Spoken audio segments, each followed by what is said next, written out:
Olá, queridos e queridas, tudo bem com vocês?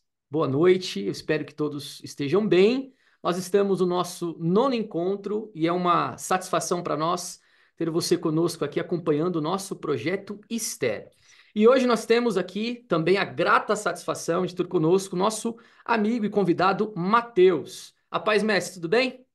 Vou pedir para o senhor introduzir ele aí. O senhor está bem? Tranquilo? Tudo bem, graças a Deus, paz. Sejam todos e todas muito bem-vindas ao meu, ao seu, ao nosso projeto Esther, Escrituras, Teologia e Reflexão. É o nosso convidado de hoje. Eu tenho, assim, a grata satisfação em apresentá-lo, porque é um daqueles encontros que a vida nos proporciona de maneira sublime e surpreendente. Apesar de ser muito jovem, é extremamente capaz, uma pessoa de uma habilidade, uma capacidade cognitiva, assim, do ponto de vista positivo, se é que a gente pode falar isso, né, invejável. Então, conosco, o nosso amigo Matheus Eduardo. Eu vou fazer aqui uma pequena apresentação do que o Matheus, que é bem extenso, mas o Matheus hoje ele é doutorando e também já é mestre em Ciências da Religião pela Universidade Metodista de São Paulo. E tem formação nas áreas de teologia e pedagogia pelo Centro Universitário Adventista de São Paulo.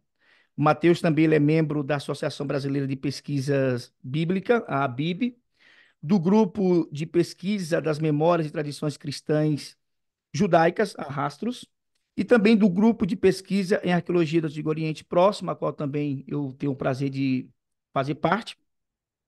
E o Matheus ele desenvolve suas pesquisas nos temas profetismo, literatura bíblica, história e literatura do Antigo Oriente Próximo, hermenêutica dos textos religiosos e fenomenologia hermenêutica. Mas, acima de tudo, o Matheus é meu amigo. Então, Uhum. esse rapaz é meu amigo. Então, no tema de hoje, nós vamos dialogar um pouco. O Matheus vai fazer uma apresentação daquilo que ele tem pesquisado e tem por tema profetismo entre diálogos e memórias. Então, Matheus, seja muito bem-vindo. É uma alegria te ter aqui, é uma satisfação de minha parte enorme. Sei que o Dave vai ter essa mesma satisfação de poder te ouvir, tá bom? Sinta-se bem, o tempo agora é todo teu. Obrigado, Omar. Obrigado, David. É, eu queria cumprimentar uma boa noite a todos aqueles que estão nos assistindo ao vivo, mas também estender meus cumprimentos àqueles que talvez assistirão em outros momentos. Seja bem-vindo aqui, é um prazer estar com vocês. Antes de iniciar minha apresentação, gostaria também de colocar aqui e expressar minha gratidão pelo convite do Omar, que é um amigo já da pesquisa, fez o doutorado lá na época em que eu estava no mestrado, então foi alguém que sempre ajudou, sempre esteve pronto ali a compartilhar conhecimento e a recepcionar. E também é um prazer muito grande conhecer e passar esse momento com o David e com todos que estamos assistindo. E ainda faço um outro comentário. Eu me senti muito honrado em participar desse projeto, até pelo nome. E por dois motivos.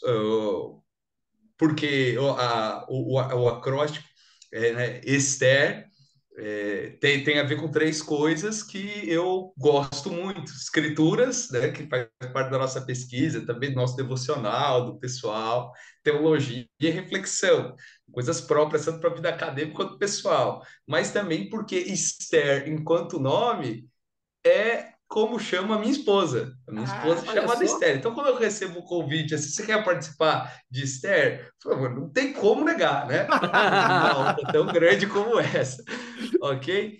Então, vou, sem mais delongas, iniciar a minha apresentação aqui, compartilhar com vocês. Aqui. Show. Profetismo entre memórias e diálogos. Só queria confirmar aqui, David e Omar, tá Uhum. dando para ver, né?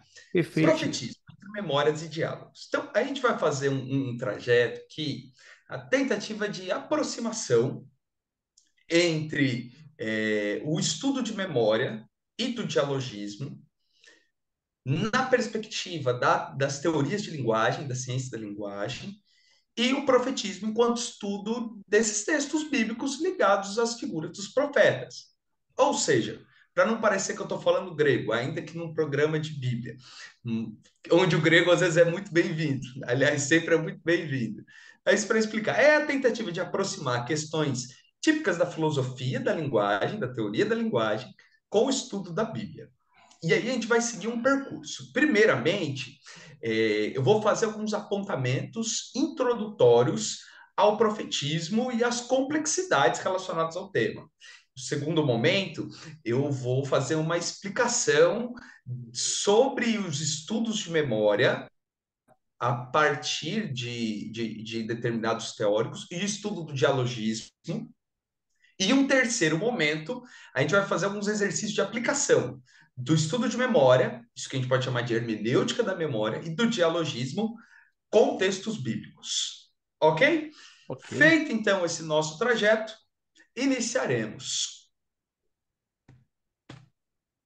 O profetismo e a linguagem, suas complexidades e intersecções. O profetismo, enquanto fenômeno de caráter religioso, não foi exclusivo da sociedade israelita. Antes, manifestou-se em diferentes grupos do Antigo Oriente Próximo de formas diversas. Em alguns casos, seus registros possuem datação que ultrapassa a dos mais antigos relatos bíblicos. Menciono, por exemplo, os arquivos de Mari, uma cidade-estado assíria, que exerceu uma grande relevância política, econômica nos meados do segundo milênio, onde você tem talvez seriam os primeiros registros do profetismo e o uso da expressão acádica Nabu, que vai dar origem ao hebraico Nabi, né? E ali você já tem um profetismo. Então, quando a gente fala de profetismo, não se restringe apenas à Bíblia, mas algo muito mais diverso, complexo e plural dentro daquele contexto do ambiente do Antigo Oriente Próximo. Ou seja, pensar que explicar e conceitualizar profeta é algo simples, isso é ilusório. A gente precisa tomar conta dessa diversidade, pluralidade e complexidade. Ainda assim, eu cito aqui um autor, um pesquisador, o Martin Sini, que se dedicou ao estudo dessas figuras proféticas, não só na Bíblia, mas em vários dos textos do Antigo Oriente, inclusive os textos de Mari, em que ele, logo na introdução do seu livro, ele define profetismo da seguinte forma: quem são esses profetas? Indivíduos que recebem mensagens supostamente da esfera divina e as transmitem aos outros. Basicamente, então, são 4 elementos que ele ressalta. Sempre tem o remetente divino da mensagem, esse suposto remetente divino, ou o que é colocado remetente divino no texto, a própria mensagem, aquele que vai transmitir, que recebe a incumbência de transmitir, e os que receberão. Esses 4 elementos, eles vão estar presentes praticamente em todos os textos ligados a figuras proféticas, seja na Bíblia ou fora. O remetente divino, que envia a mensagem, aquele que transmite e os que recebem. Então a gente percebe que a linguagem aparece como um centro articulador do profetismo. Articula divino, humano, a própria mensagem, a recepção, mas sempre o tema da linguagem. Logo, estudar a relação entre religião e linguagem é fundante. Daí que eu retomo essa intersecção entre a poética e o religioso, do qual vou recorrer aqui a um crítico literário e também um poeta mexicano que escreveu ensaios extremamente instigantes, chamado Octávio Paz. No seu livro O Arco e a Lira, quando ele trata da relação entre religião e poética, ele fala que elas nascem da mesma fonte, porque ambas, tanto a poesia como a poesia não só no sentido de rima, mas toda a articulação inventiva, artística da linguagem, assim como a expressão religiosa, a experiência da religião, elas nascem da mesma fonte porque se tratam de um salto mortal para essa outra margem.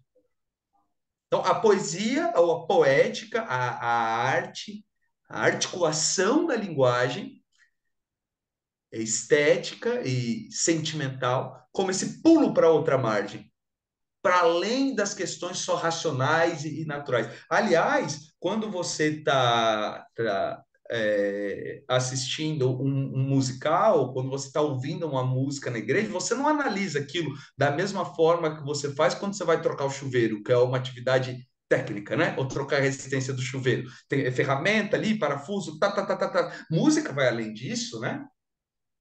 Quando alguém declama uma poesia, quando você está lendo literatura, né? Não é só uma atividade técnica, envolve essa relação de epifania, tal qual da expressão religiosa. Uhum.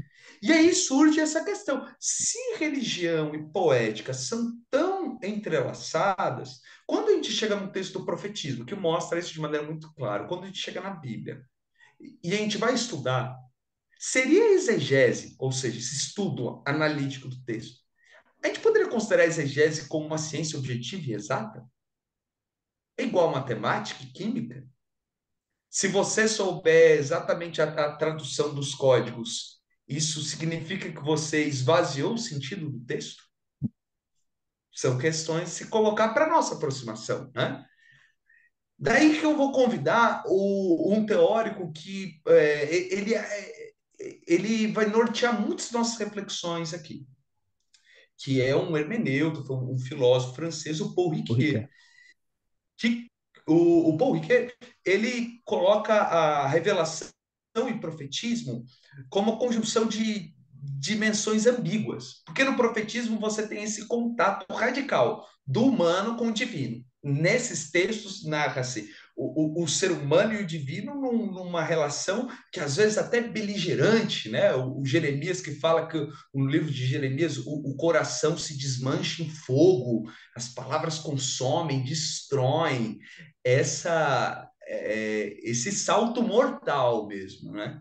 Então, as dimensões tanto da imanência humana quanto da transcendência se unem aqui. E aí eu coloco esse outro questionamento antes de partir para a próxima etapa. O que está em primazia quando a gente lê o texto do profeta? É a figura histórica do profeta ou é a literatura ali elaborada? Quem é subordinado a quem? É a literatura ou é a figura histórica? O que a gente deve buscar? Qual que é a primazia do texto? Porque parece que a preocupação é muito mais em como que a mensagem vai ser articulada do que em si em dar detalhes sobre os profetas. E aí essas buscas pela figura histórica, como às vezes fazem, o Moisés histórico, aonde que a gente vai encontrar? E aí tem também a escola do Jesus histórico, não desmerecendo muitas das contribuições que tentaram e que promoveram a nós, né? Mas é sempre um exercício inesgotável e inalcançável. Porque o propósito do texto não é comprovar cientificamente a existência desses indivíduos, mostrar essas questões mais objetivas, né? Mas antes, elaborar narrativas, elaborar literatura, os relatos da experiência da fé. Ainda que seja importante estudar a história para isso, porque faz parte desse processo de redação e de elaboração, né? Então, vamos partir nisso, ao entender a relevância da literatura para o profetismo e colocar esses questionamentos, conforme eu coloquei no início, a gente vai agora conversar um pouquinho sobre dialogismo e memória, como esses dois referenciais, esses dois arcabouços, dois conceitos, podem ser bem significativos para o nosso estudo. Lembrando aqui, não desmerecendo qualquer outro método, mas colocando esses aqui como adicionais, como passos dentro dessa caminhada, né?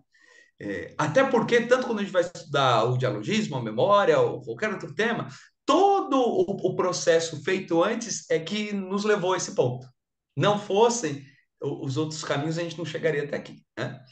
Então, dialogismo e memória como possibilidades de leitura também. Primeiramente, eu inicio com o dialogismo. Quando eu falo dialogismo aqui, eu estou me referindo a um conceito do filósofo e filólogo russo Mikhail Bakhtin. E, basicamente, é o seguinte, eu vou citá-lo, ipsis literis. O enunciado nunca é simples reflexo ou expressão de algo que lhe preexiste, fora dele, dado e pronto. Entretanto, qualquer coisa criada se cria sempre a partir de uma coisa que é dada. Eu vou tentar explicar essa frase parafraseando uma que é muito típica da área das ciências da natureza. Vocês já devem ter ouvido aquela máxima do Lavoisier, que fala na natureza nada se cria, nada se perde, tudo se transforma. Na cultura, no ambiente dos textos, não é diferente. Nada se cria, nada se perde, tudo se transforma. Nenhum texto nunca é só a cópia de outro, Uhum. mas também nenhum texto, nenhuma obra artística, nenhuma poesia, nenhuma passagem bíblica surge no vácuo. Sempre está fazendo referência e dialogando com outras coisas, com outros textos bíblicos, com outros textos da região, com cultura material, com outras coisas. Está sempre dialogando, mas também nunca é uma cópia, porque é impossível copiar. Nem nós mesmos conseguimos nos copiar. Eu sempre brinco, assim, usando a frase do Heráclito, o filósofo pré-socrático, nunca se entra no mesmo rio duas vezes, porque quando você volta para o rio já não é o mesmo e você também não é o mesmo. Né? O Mateus de um ano atrás é diferente do Mateus de hoje. As águas também não são as Títulos mesmas, né? Hã? As águas também não são as mesmas. As águas não são as mesmas, o rio não é o mesmo, né? Eu não sou o mesmo, as coisas mudaram, há mais ou menos 2 anos atrás eu era diferente. Eu não tinha, por exemplo, eu não tinha gato em casa. Hoje em dia eu sou apaixonado por gato. A minha gata daqui a pouco aparece no meio da live aqui pulando em algum lugar, né? Então é outro Mateus. Né? Já mudei de casa, enfim, são coisas que nós mudamos. Nada é uma cópia, mas também nada acontece no vácuo. Ou seja, está sempre dialogando, se transformando. Isso é importante ao estudar os textos. E aí, para exemplificar com algumas questões mais contemporâneas, eu queria dar dois exemplos. Um não é de um texto, não é de um texto escrito, mas também que envolve dialogismo, que tem uma relação com a semiótica, estudo da arte. Esse quadro aqui, eu acho que vários de vocês já viram ou estudaram na escola. É o quadro brasileiro mais valioso. Tem que saber, o nome dele é O Abapuru, de Tarsila do Amaral. Ele foi feito na década de 1920, final de 1920, e aqui a gente tem esse indivíduo. Só que para entender esse quadro, essa personagem, a gente precisa compreender os diálogos que ele está fazendo. Então eu pergunto, por exemplo, David e o William, o que chama atenção a vocês nesse quadro? Já que eu tenho a liberdade de falar que eu queria Claro. instigá-los. Eu falo, por exemplo, as cores. Uhum. O azul, o amarelo e o verde. O que lembra vocês? Para mim, o amarelo é um sol. Parece ser, de fato, um sol ali, não? Parece, Sim, é que assim, a gente já tem algumas leituras desse quadro, né? Mas a gente pode ampliá-lo, né? As cores remonte, pode ter a própria cor do Brasil, né? A questão da bandeira brasileira, né? exatamente. Né? Pode ser, mas ao mesmo tempo são cores de uma bandeira brasileira que nos foi legada por europeus. Não foi uma criação nossa. E que Mas existe na essas cores, natureza, né? Você tá também assim, só que são cores existe na naturais. natureza. Só que os elementos que aparecem aqui são elementos europeus, ainda que Não, as cores tenham sido. Não. O que a gente tem? O cacto, o sol forte, que lembra o quê? O cenário do o sertão. sertão nordestino ou agreste nordestino, né? Exato, exato. Então, ele está dialogando com a cultura, tanto a cultura nordestina, a cultura do sertão, mas também está dialogando com as cores da bandeira brasileira. Mas também no quadro, essa posição, alguém sentado com a mão aqui na cabeça. Uhum. Vocês já viram alguma outra obra de arte assim, né? Penso, logo O existo. pensa... Hã? Penso, logo É, existo. penso logo, o Pensador, do Rodin.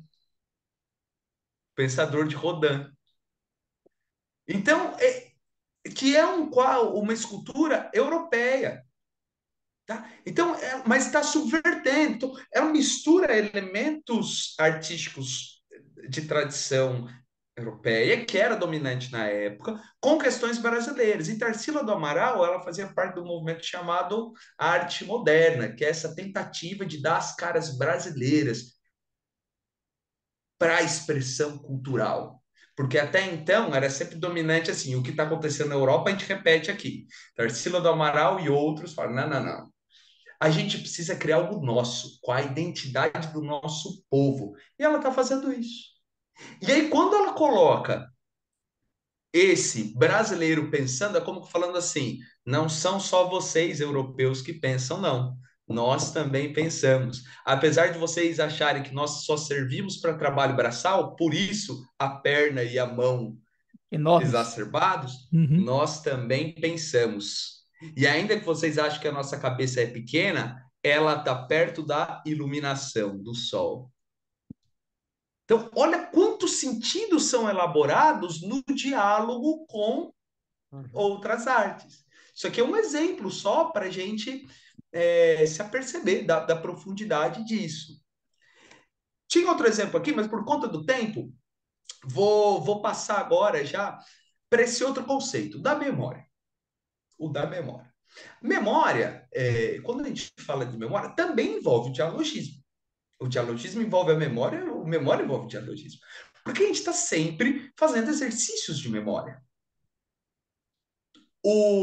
Tem um livro muito importante do Paul Ricoeur, o filósofo que eu mencionei agora há pouco, A Memória, História e Esquecimento, que ele inicia o livro citando um outro filósofo russo, que fala o seguinte: a memória é a avenida, o viático para a eternidade. Aquilo que foi nunca mais deixará de ser. Depois que alguma coisa acontece, é impossível de apagar. Quando alguém passa na minha vida, é impossível de apagar isso. Daí a questão de que na memória, mesmo as coisas que se foram continuam vivas. Os entes queridos, às vezes um vô, um bisavô que a gente conheceu foi apegado, mas se foi, mas os ensinamentos, a receita de bolo. Enquanto a receita de bolo da avó estiver viva nos seus descendentes, repetindo e falando: olha, quando eu como, eu lembro da minha avó. A avó está viva. A memória mantém viva. É o diálogo da memória. Mas também, quando a gente faz isso, a gente precisa entender que a história, o exercício da história, nunca também é objetivo em si. Lembra que a gente falou da exegese lá atrás? A história também não tem a possibilidade, a de se questionar essa possibilidade da história ser exata e objetiva. Porque toda história também é uma dinâmica de memória arquivada. O que fala? Ainda que eu tenha metodologias claras e que são necessárias para que o estudo seja sério, a memória está presente.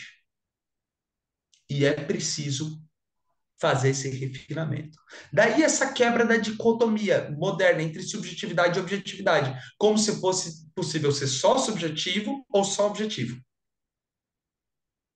Nunca é possível, é, é uma é uma incongruência humana desvencilhar totalmente a nossa subjetividade. Mas é necessário reconhecê-la. Reconhecê-la, né? A memória também nunca é o evento ocorrido em si. Por isso, a memória nunca é o que aconteceu. É sempre a minha interpretação atual sobre o que aconteceu. Então, envolve tanto aquilo que foi, quanto aquilo que eu sou e aquilo que está acontecendo. Então, tanto o contexto político, histórico, o contexto material, o contexto econômico da narrativa é importante, do texto bíblico é importante, mas o contexto em que eu leio, ou o contexto em que aquilo foi redigido, ou que aquilo foi reelaborado e editado, também é importante. Essas recepções, a memória que vai circulando e que vai chegar até mim, o leitor. Né? E aí entra a questão da política de memória e construção de narrativas. Nós sempre construímos narrativas. Política de memória, eu vi aqui que foi um tema abordado pela Sui, né? Que passou aqui no programa e que ela chegou a comentar sobre isso, que está ligada. Toda memória também carrega escolhas. Eu construo narrativas. E essas narrativas omitem ou ressaltam alguns temas. Eu espero ter ficado clara essa relação de memória, diálogo, o dialogismo e a importância desses dois, como eles se intercambiam. E aí, só para terminar esse momento teórico, eu queria citar um exemplo de como que a memória ela é o diálogo, mas também carrega essa especificidade. No ano passado foram lançados dois filmes. Talvez alguns de vocês tenham assistido ou ouvido falar. Oppenheimer, né, que foi um grande sucesso, é um épico biográfico sobre o inventor da bomba atômica. Mas também teve um filme japonês sobre o Godzilla. A gente está acostumado a ver as coisas do Godzilla americanos, né? Isso aí foi um filme japonês mesmo, carregando muito do típico cinema e da arte japonesa. O Godzilla Minus One, que o tema também era a Segunda Guerra e também refletia e criticava a questão da bomba atômica. Só que perspectivas e relações com o evento totalmente diferentes. O evento é o mesmo, Uhum. a bomba atômica, a destruição nuclear.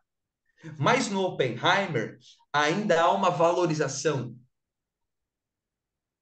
Ainda que questione a ética, as questões, Oppenheimer aparece como alguém genial.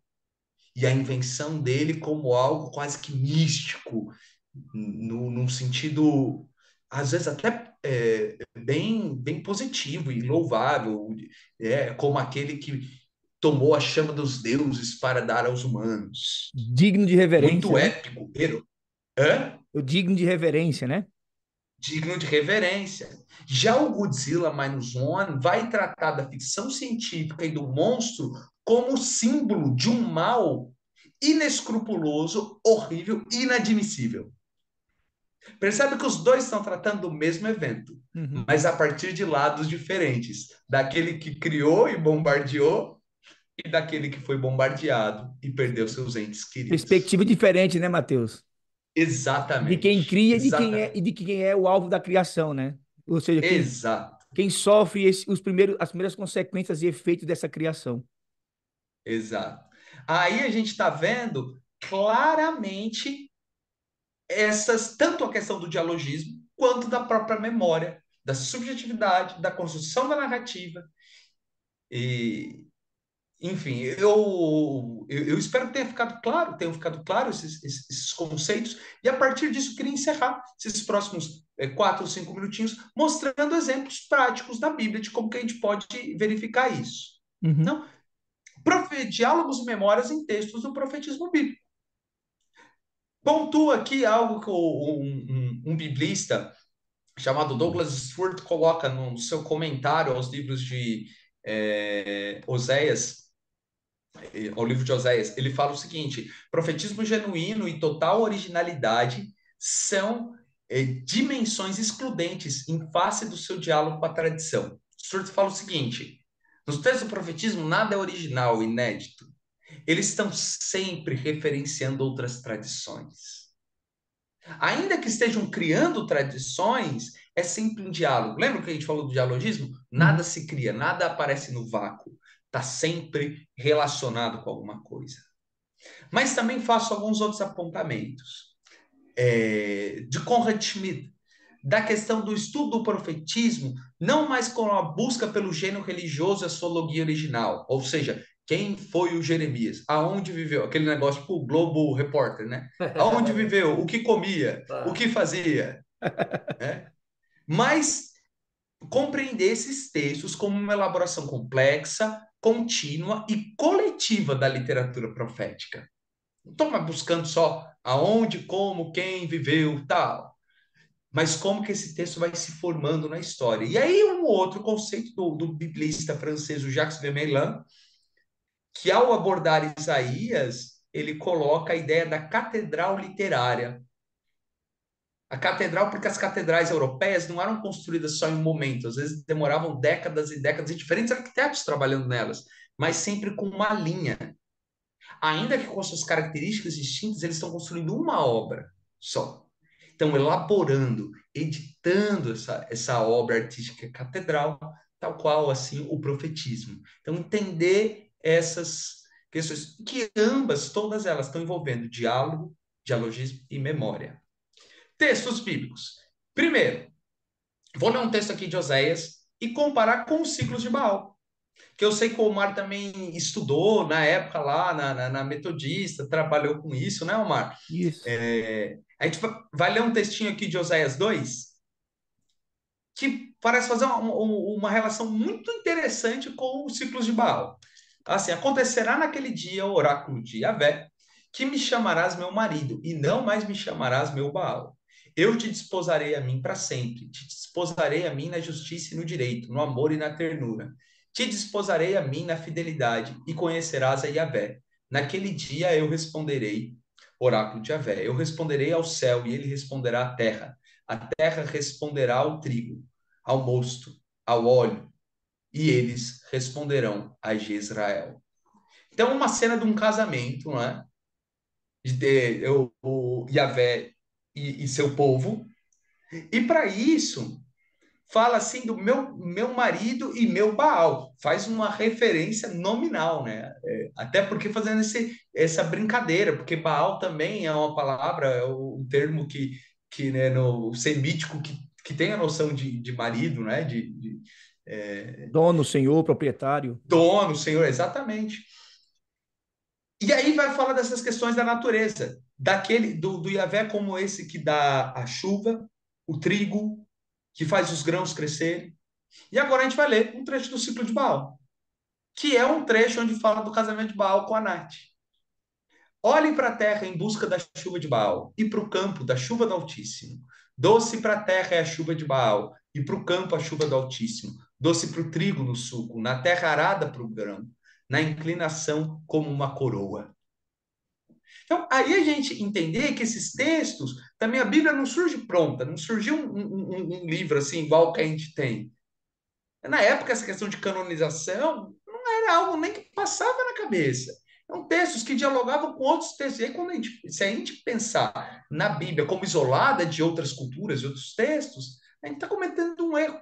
E a nossa interpretação vai ser sempre pífia, menor, restrita. Comecei falando desse diálogo e da memória com um texto de fora da Bíblia. Mas agora vamos ver para um texto da Bíblia, com textos, né? A questão da fertilidade, infertilidade e prostituição em Oséias e as narrativas patriarcais. Oséias 1, 2 a 3. Disse Yahvé a Oséias: vai, toma para ti uma mulher que se entrega à prostituição e filhos de prostituição, porque a terra se prostituiu constantemente, afastando-se de Yahvé. Ele foi e tomou Gomer, filha de Diblaim, que concebeu e lhe gerou um filho. Então, aqui a gente tem algumas relações bem interessantes sobre a questão da prostituição. A palavra zoná, em hebraico, que aparece, por exemplo, lá em Gênesis, para Tamar, Gênesis 38, né? Que também aparece várias expressões aqui do texto de Oséias, onde elas se correlacionam, que mostram que estão no mesmo ambiente cultural literário, né? De tomar, da justiça, porque Gomer, e aqui a gente tem entender não só como que é uma visão muito mais tradicional no sentido de datada e um tanto quanto superficial do texto, né? De como se fosse assim, o homem aqui representa tudo que é bom e a Gomer como uma mulher que é símbolo de pecado, depravação. Na realidade, é uma relação de prostituição que está simbolizando, na realidade, os verdadeiros prostitutos, que são sacerdotes, que depois vai falar, que são que gente ligada à religião. São questões muito mais complexas, né? Então, as possibilidades de leitura são várias. A construção dessa ideia de fertilidade e infertilidade, né? Enquanto as matriarcas do Gênesis, todas elas são inférteis, e as suas questões relacionadas à sexualidade são sempre restritas, essas outras, a Tamar, a Gomer, elas têm a questão da fertilidade. e da sua prostituição, a palavra zonar, que geralmente é traduzida por prostituição, mas também pode ser traduzida ou concebida como autonomia, um comportamento para além do que lhe é imposto. Né? Então a gente tem essas relações na construção das palavras. E, por fim, lê esse texto da restauração dos nomes dos filhos de Oséias e Gomer. O número dos filhos de Israel será como a areia do mar, que não se pode medir nem contar. No mesmo lugar onde se lhe dizia, não sois meu povo, se lhes dirá, filhos do Deus vivo. Os filhos de Judá e os filhos de Israel se reunirão, constituirão para si um único chefe, e se levantarão da terra, porque será grande o dia de Jezreel. Dizei aos vossos irmãos, meu povo, e às vossas irmãs, amada. Então a gente tem aqui número dos filhos de Israel como a areia do mar, que não se pode medir nem contar, que é algo que aparece em vários outros textos do Antigo Testamento, desde Abraão até Crônicas, há uns textos ligados a Salomão, né? Você tem essas relações nos textos. Você tem a questão de constituir para si um único chefe, que também está ligado a Salomão, essa ideia do pan-Israel, todo Israel, monarquia unida, todo mundo reunido. Mas as expressões ligadas à aliança, ami, meu povo, eu sou seu Deus, essas expressões típicas da aliança do Êxodo, né? Vocês serão meu povo e eu serei seu Deus. E aí eu cito um outro, que está fazendo diálogo aqui, o Amada, o Ruhama, Lo Ruhama, que é a filha, né? Ruhama, que vem da raiz Raham, que está ligado a ventre, mas também a compaixão, a essa questão do acolhimento.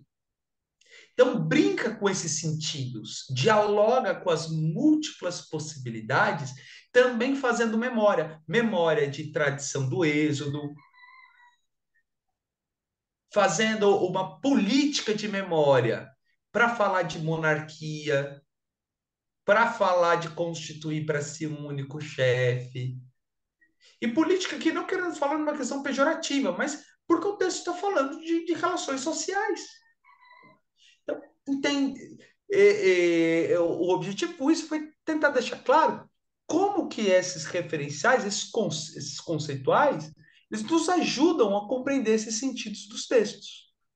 Então, partindo para as nossas considerações finais, queria só pontuar que na aproximação aos textos do profetismo, então faz-se necessário tomar consciência da sua complexidade e diversidade, paralelo com a percepção da sua latente e central relação entre poética e expressão religiosa.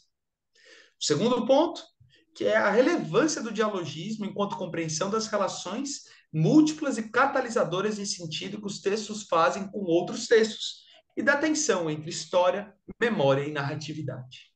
Por fim, que o estudo da literatura do profetismo bíblico pode ser ainda mais enriquecido com o uso de referenciais teóricos e metodológicos que compreendam a profundidade e complexidade da sua linguagem. Enfim, espero ter contribuído para vocês e agora vamos para a nossa conversa, os próximos minutos aí. Matheus, fantástico. Eu vou aqui, olha, é assim, eu tenho alguns apontamentos assim para gente, para você até ampliar, mas eu vou dar a fala aqui para o David, se ele tiver alguma pergunta para te fazer. E assim, infelizmente o tempo ele não é curto e também a gente sabe, né, que o nosso projeto tem esse viés também, de levar conteúdo de qualidade, mas a gente sabe que hoje o pessoal está nesse negócio do coisa muito rápida, né? A reflexão tem que ser sempre muito rápida e às vezes a pessoa não tem tempo ou não quer ter tempo ou não quer usar bem o tempo para ter conteúdo de qualidade que vão, né, proporcionar aí um crescimento não só tácito, cognitivo, mas também prático. E obrigado, Matheus, pela apresentação. Eu vou deixar o Deide fazer alguma pergunta para você ou comentar alguma coisa. Depois a gente dialoga sobre alguns assuntos aí que me chamam muita atenção nessa tua apresentação. Show de bola. Eu tenho, na verdade, só uma dúvida aqui. Esses métodos que você apresentou, eles não foram também aplicados na escolástica, por exemplo? Você não consegue ver alguma coisa relacionada a isso? O David, olha, eu não sou um expert em escolástica, apesar de já ter estudado. Eu bebi uma água aqui, Ou- mas já estudei um Tá pouco dentro bom. desses Mas você assuntos consegue perceber algumas históricos da igreja. nuances dessas metodologias que você trouxe? É porque Essa assim, comunicação aham, entre filosofia esses grega e. referenciais, tanto o do estudo da memória, que eu tratei aqui de um autor específico, foi o Paul Ricoeur, Porque quanto do Bakhtin, são, a partir da conceituação que eu aprendi, são questões mais contemporâneas. Tá. Não? Tanto o Bakhtin quanto o Ricoeur está falando aqui do século passado, Uhum, né? entendi. São Quanto mais da recentes, de escolástica, a gente está fato. falando da Idade Média. Entretanto, isso não muda o fato de que ambos estão construindo dentro de toda uma tradição teórica, intelectual, acadêmica, que aí sim eu vejo que se remonta. Por exemplo, eu vou para além da escolástica, para além que eu quero dizer mais antigo. Uhum, O Paul Ricoeur, quando ele trabalha a questão da narrativa, mesmo seu livro O Tempo e Narrativa, ele vai falar muito de um autor lá do início da Idade Média, o Santo Agostinho. claro.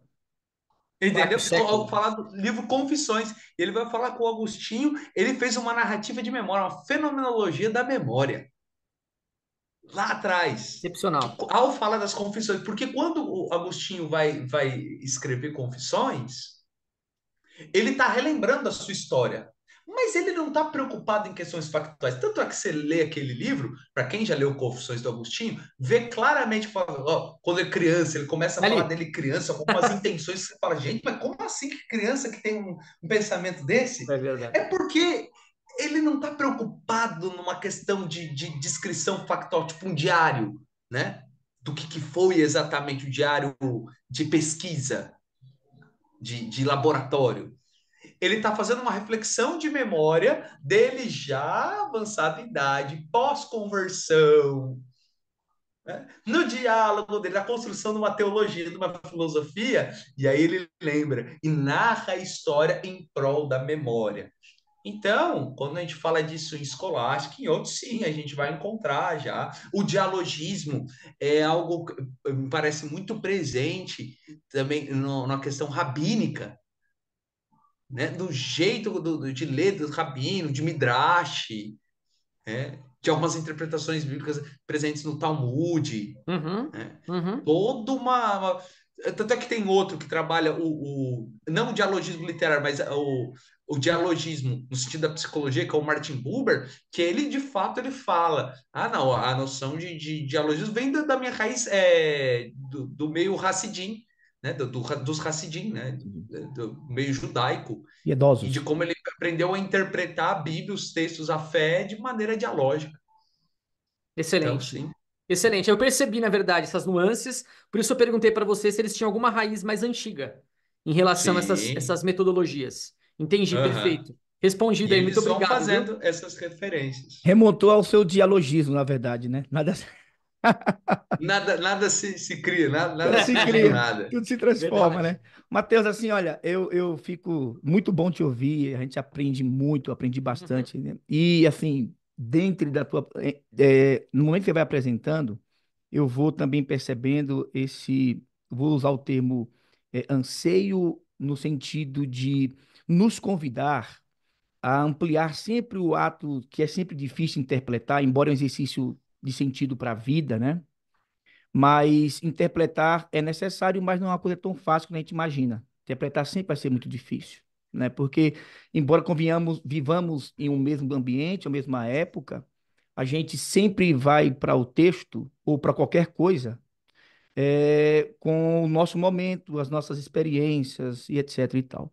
Só que eu percebi que você está nos convidando também, quando você apresenta essa questão do profetismo, do dialogismo, da memória, você nos convida a falar assim, olha, a gente precisa, e é o sentido do termo exegese. A gente está muito acostumado, sempre na parte da exegese, trabalhar o texto a partir dessas velhas máximas que é o texto, tradução do texto, análise crônica, diacrônica, né, anacrônica do texto. Você fala, olha, a gente precisa ir além daquilo que a literalidade nos diz, né? Então, são as intersecções. Então, eu vi um exemplo assim de tudo que você falou. Eu gostaria, se você pudesse, de repente, perceber se eu estou correto, quando eu olho para o profeta Ezequiel, né? Me parece que o Ezequiel ele tem todo esse conjunto aí do que você reclama. Olha, a gente precisa olhar para além do que é literal, além dos métodos já estabelecidos, há outras maneiras, inclusive até o Silas, né, utiliza a iconografia, você usa agora a questão da linguística, para a gente ter uma ampliação melhor do texto. E isso, esse convite não é uma destruição do que já está consolidado, ao contrário, é uma possibilidade de você trazer também outros tipos de anseios necessários. É isso mesmo, Matheus? Exatamente, exatamente, Omar.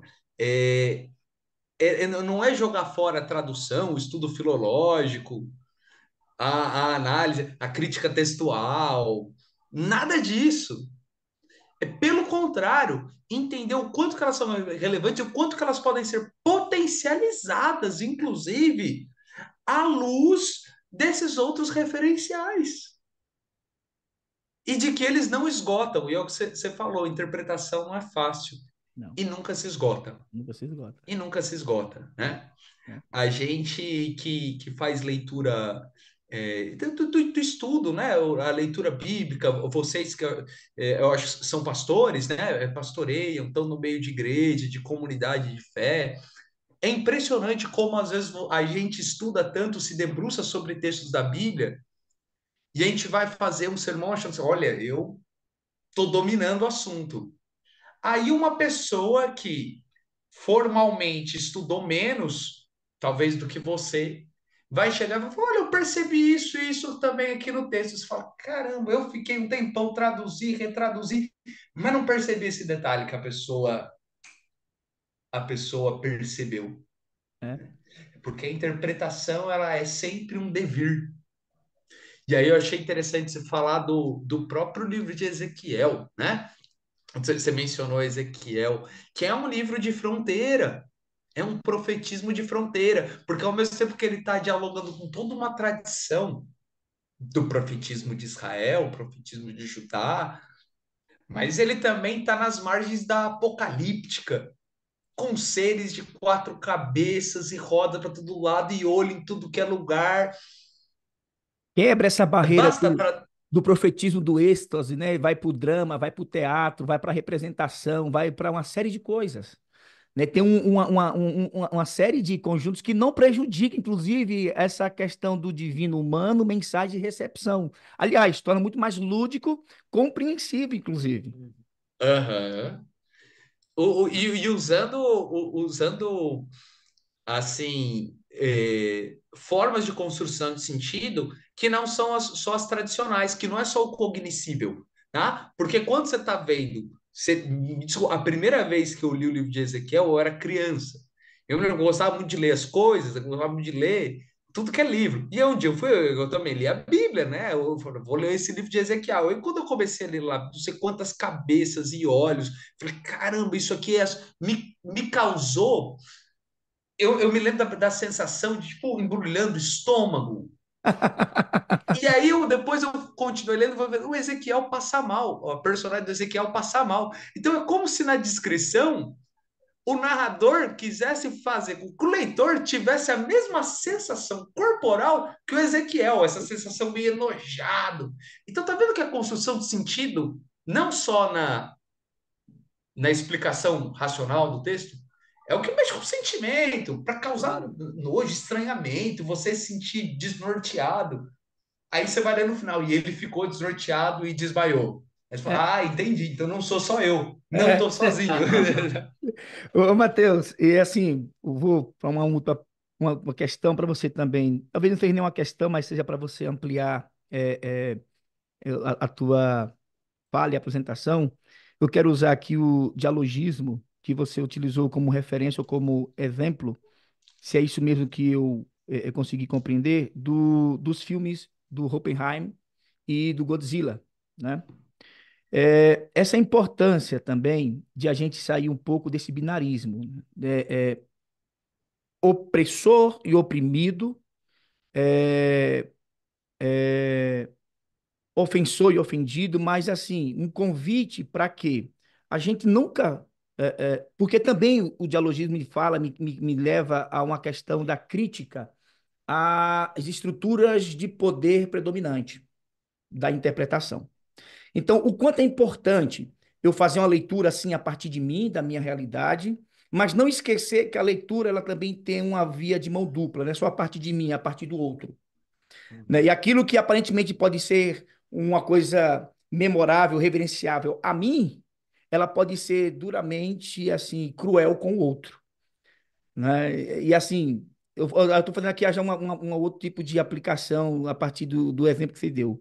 Então, eu queria que você conversasse um pouquinho sobre isso, se isso também não é importante na arte de interpretar, o quanto o outro precisa pertencer à minha agenda, né? Para que a gente tenha uma análise mais completa da realidade, do que está ao nosso entorno. Então, aí o dialogismo ele é ele é um conceito que quebra essa questão da hegemonia de uma ideia. Até mesmo de uma ideia que, ao meu ver, pode parecer a melhor, mais justa, que vai levar a uma justiça social, mas a partir do momento que eu coloco ela como predominante, como única e unívoca,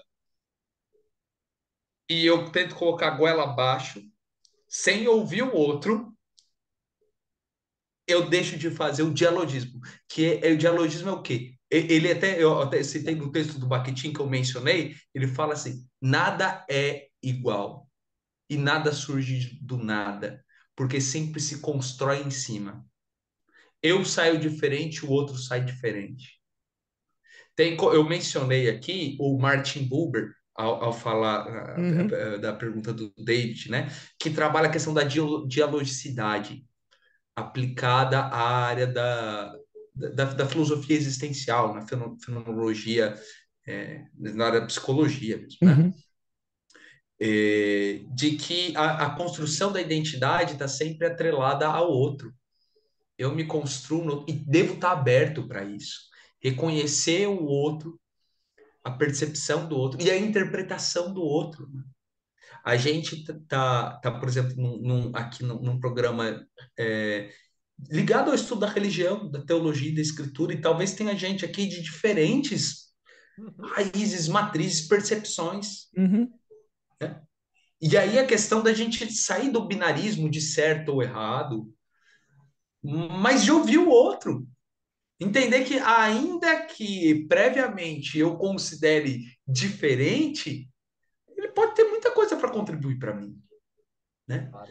E o próprio, falando da questão dos filmes, né? Do Oppenheimer do Godzilla. No próprio filme do Godzilla, a questão não é só uma crítica boba, ele critica o próprio governo japonês que poderia ter se rendido antes e não se rendeu, ou não fez coisas uhum, que poderiam ter evitado aquilo. sim, Então, é, essa questão de criar um inimigo como sendo a materialização do mal, o outro, e ele é totalmente errado e eu sou totalmente certo, a minha posição é melhor, é sempre uma via de mão única e impede o diálogo.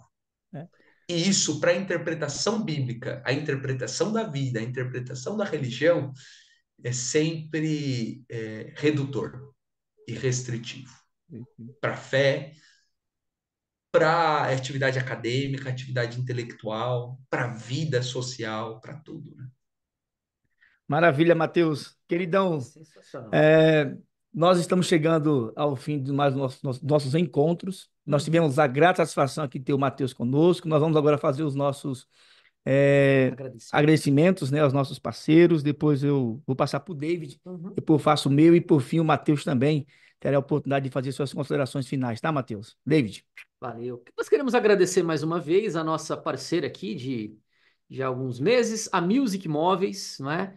E nós agradecemos o Pastor Noé, nossa irmã Líbina Silas, que é um dos parceiros do projeto Esther. E a Music Móveis, como nós sempre mencionamos aqui, tem tudo sobre instrumentos musicais, móveis, Coisa boa e barato, tá bom? Nós vamos deixar, como nós mencionamos sempre, na descrição desse vídeo, o site e as redes sociais da Music Móveis, Mestre Omar. E se você for na Music Móveis e disser que assistiu e ouviu no Projeto Esther, tem desconto garantido para você também. É isso aí. Bem, a minha gratidão a Deus, ao David, né, Isso. ao Matheus, que generosamente, assim, disponível, né, com até muita rapidez, não se opôs a estar conosco. E o Matheus é um pouco mais do que isso, viu, gente? É que deu pouco tempo para ele. O Matheus é extraordinário. Matheus, obrigado pela tua presença. Quero agradecer também aqui a minha família e quero agradecer, fazer um agradecimento a um amigo, um colega, irmão nosso, é o João Batista, da padaria JB Pães. Está ali no Horizonte Azul, você que está ali próximo, vai lá, frequenta, que você vai ter produto de qualidade. É um amigo, né, um parceiro, pessoa que do bem, tá certo? Então, João, nosso abraço a você, um telespectador aqui assíduo, né? Ele para tudo para nos Bênção. assistir. Então, Deus te abençoe, tá bom? E também a todos os nossos inscritos Uhum. e esperamos que você possa gostar do conteúdo aqui apresentado, alguma dúvida, alguma pergunta, nos manda, a gente vai mandar para o Matheus, É no isso tempo aí. do Matheus ele responde. E Matheus, mais uma vez, agradece aí a esposa, muito obrigado. Agora você tem aí um tempo para suas considerações finais, tá bom? Muito obrigado, meu amigo, você é top. Obrigado, Matheus.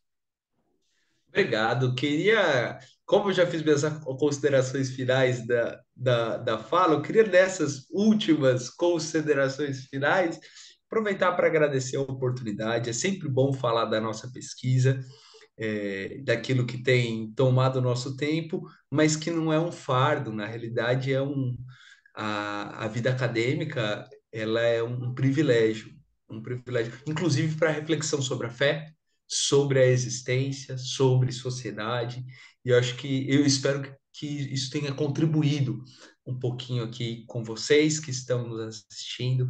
Foi um prazer, Omar, que já é conhecido e amigo de longa data, o David, que estamos conhecendo aqui agora. Espero ter outros momentos da oportunidade, não só em gravação, mas em redor de mesa, numa padaria, tomando um chá, um café, um pãozinho, é sempre muito bom.